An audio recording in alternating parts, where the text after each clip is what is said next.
Yo, what's going on, y'all? It's Cone, and the Denver Nuggets have rapidly started to once again look like championship contenders. I don't think many people have been talking about the fact that they are rocketing up the Western Conference standings and have been looking fantastic over their last 15 or so games. Now, I'm recording this before I leave for Paris on Tuesday, so the Nuggets and Sixers haven't quite played their game yet, but I'm assuming Denver is going to win with no Joel Embiid out there for Philadelphia. If they lose, you can change these numbers a little bit, but assuming they win that game, they will be 11-3 in their last 14, have won 7 out of their last 8, and a win there would put them right on the heels of the Memphis Grizzlies, just 1 game back of the 3 seed and just 1.5 back of the Houston Rockets at the 2 spot. And it feels like not that long ago when pretty much everybody was freaking out about the Nuggets. It was like, they can't really shoot, they can't really defend. What happened to Jamal Murray? What is this team going to do? It feels like they are rapidly falling apart. The beginning of the season, the question was, are they going to be even beyond a play-in team? And now, could they get up to a 2 seed or a 3 seed? They'll probably seemingly have home court advantage in the first round. They are once again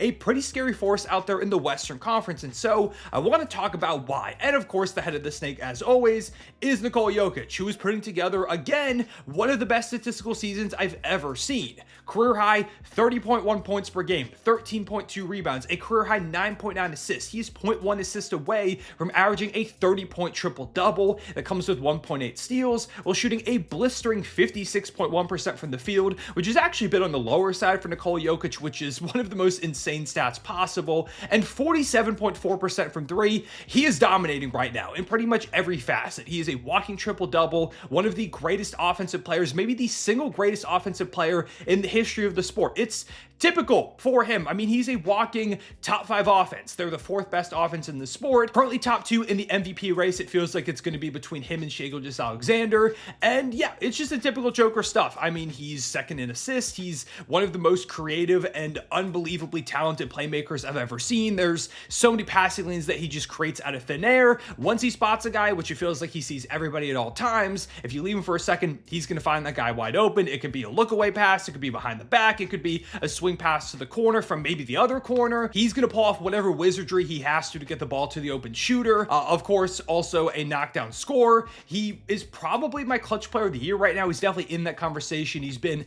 taking over in those final moments whenever Denver plays those clutch games. There's basically nothing you can do. He's going to put you in the post. He's going to hit that little baby hook, hit you with the Sombor shuffle. He's going to score. There's really nothing you can do to go ahead and stop him. Of course, an elite rebounder as well. And if you give a Jokic-led offense more possessions, you're asking to go ahead and get ripped apart. Yeah, I mean, Joker's one of the best. Again, offensive players ever, one of the most talented players to ever play the sport. It's typical Joker stuff. But at the beginning of the season, he was also playing out of his mind. But now, the real change has been that the supporting cast has started to really step up. For example, Jamal Murray is looking, again, a lot more like himself. He's looking a lot more like the 2 option that was with Joker on that title run than the Jamal Murray we've seen over the course of like the past year or so, where heading into last year's playoffs, Jamal was a little bit up and down, and then he was really disappointing in that playoff run where they ultimately lost in the second round. Of course, was disappointing in the Olympics, really rough to start this season, but he's back up to kind of typical Jamal Murray stats. 20.1 points per game, 6 dimes, 45% from the field and 38% from 3. Both those numbers are a little bit lower than his usual standard, but it's a lot better than where he was at one point. And over the last 14 games where they've been playing really well, 22 points and 6 assists on just under 60 true shooting percentage. That's absolutely huge, because at the beginning of this season, people are questioning if giving Jamal Murray that contract was a massive mistake, if it was the nail in the coffin in Denver being able to compete for championships, because if he suddenly fell off a cliff, it's basically impossible for Denver to find much success at all with him taking up that much of the cap space. So to see Jamal Murray once again be out there and he's looking like a dominant shot creating scoring guard is amazing to watch. And of course, he and Jokic's 2-man game is one of the best in the sport. I mean, those two guys, when they're operating at their highest level, there's pretty much nobody in the sport that cooks the way that they do. But it's not just been Jamal Murray and Nikola Jokic playing off of each other, because that 2-man game has been awesome.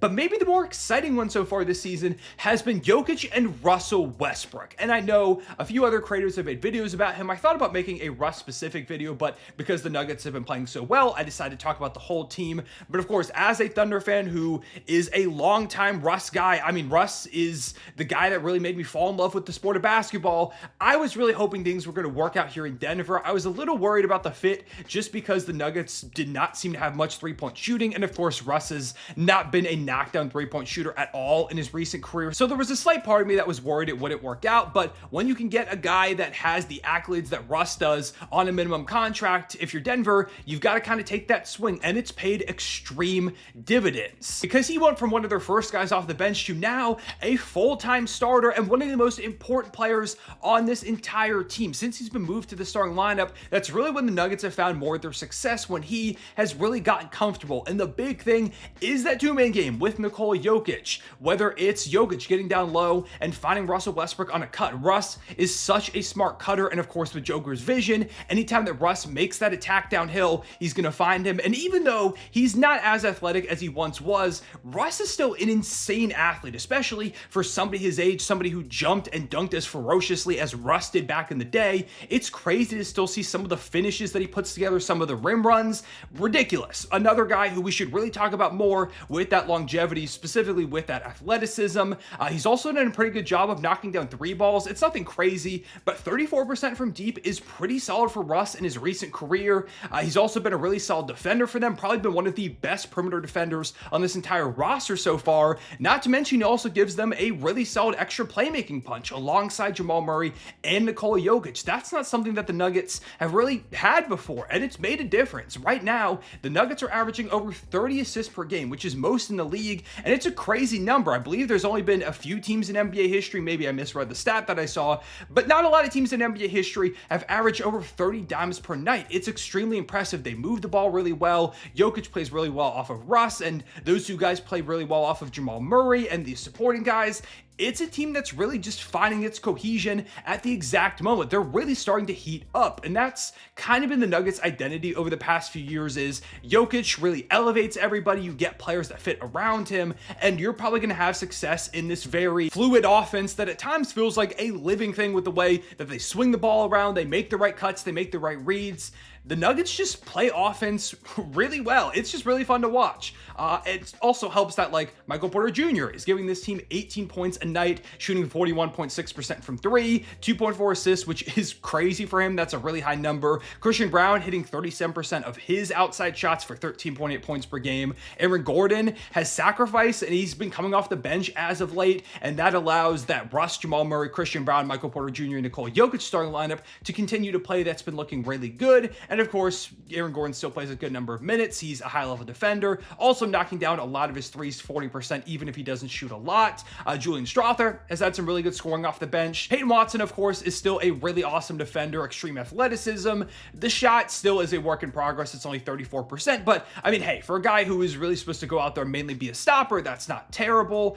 Really, the big weak point is still their backup big spot. Like, DeAndre Jordan has existed, and I mean, I guess he's not been the worst player ever in his minutes, but they still really could use an upgrade, because at the moment, they've got like a really solid 8. If they could make an upgrade at that backup big spot, I'd feel really good about this Nuggets 8-9-man rotation going to the playoffs. I would also like to see like a little bit more volume shooting, because they do have the best percentage from the outside in the entire NBA, but it's also coming on the least attempts, so I worry a little bit about what that's going to look like in the playoffs when teams just really start to sag off some of their shooters. The good thing is, again, like with Russell Westbrook, even if you sag off of him, he's so good at attacking downhill, creating advantages off of those downhill attacks that you don't really want to give him the room to go ahead and run up and get ahead of steam to go ahead and dish out to players, especially if he's playing off of Jokic, because again, not only is Jokic good at finding Russ, but Russ is good at finding him, of course, vice versa.